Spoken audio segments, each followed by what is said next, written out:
SMX facts time. Let's bring Clinton Fowler in with some stats.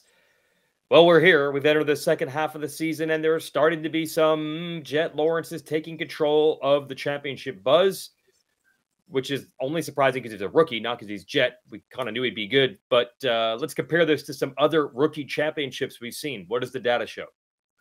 Yeah, Weech. I mean, you got Jeremy McGrath, who won in 1993 as a rookie. You got Ryan Dungey in 2010, who won as a rookie. Pretty comparative, guys. It's amazing. Jett's got a 13-point lead. McGrath had a nine rounds in, had a 17-point lead over Mike Kwiatkowski.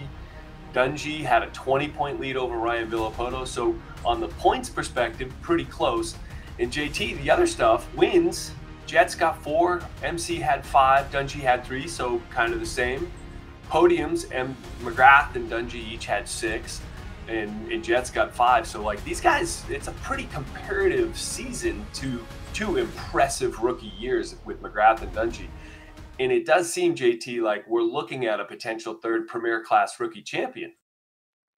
Yeah, and the scary part is I think Jett is just starting to kind of figure things out. You know, you look at the mistakes, and I guess you could point to some of the mud races too as a catalyst for that, but it's calmed down a little bit in recent weeks, and it looks like Jett is on his way to taking the next step in his 450 career. Okay, there is one more obstacle coming his way, though. We won't have a mud race with the Dome in Indy, but we will have a Triple Crown, and this just comes to mind from the 250 days to me, Clinton. First of all, Jett was struggling in Triple Crowns for a while. It wasn't good at the 450 Triple Crown earlier this year at Anaheim. So what are you thinking for Triple Crown? Yeah, I mean, and he knew it too, right? At the end of that 250 career, he called it out when he finally won that last opportunity he had on the Triple Crown. So, but it didn't go particularly great for him in the first one at Anaheim 2 this year, right? Out of those 3 races, he had crashes in 2 of them. He had that crash right out of the first turn in the first one. Maybe the more consequential one was the crash at the end of the 3rd race. It dropped him from 2nd to 6th in the points, cost him, or 6th in the standings, cost him 6 points. So clearly Triple Crowns have been a little bit of kryptonite here, JT, but man, it does seem like he's matured a bit since then.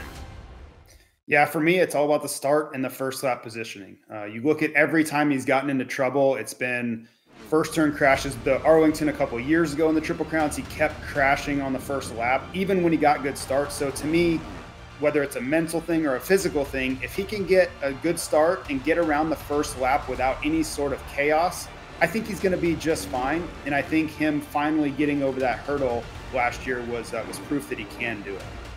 Let's look at some other Triple Crown stats. Now, me personally, I feel like it doesn't even mean that much. We've historically said that Eli Tomac is really good in Triple Crowns, and I've said, yeah, well, since we started Triple Crowns, Eli Tomac's been really good in everything. So, of course, he's good in Triple Crowns. Same thing with Chase Sexton. But these guys need some hope right now. So give it to him, Clinton. Give us some data to show who's good at this particular format.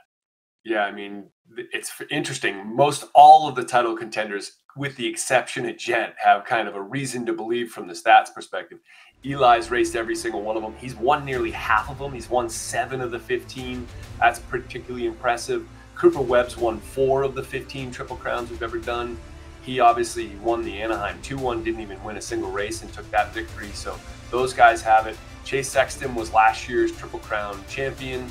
I mean, God, Ken Roxon in 2020. Glendale's the only guy to ever sweep it.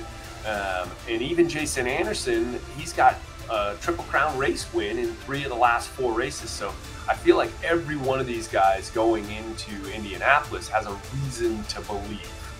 They better do it soon. Jett's just getting faster and stronger and more confident. So if these guys want wins, guys like Tomac and Anderson who have not gotten one yet this year, this could be their best chance. This will be fun to watch, Clinton. So now we're off to Indianapolis. That'll be East Coast time. Watch Race Day Live starting at 1:30 Eastern and the racing at 7 o'clock Eastern on Saturday.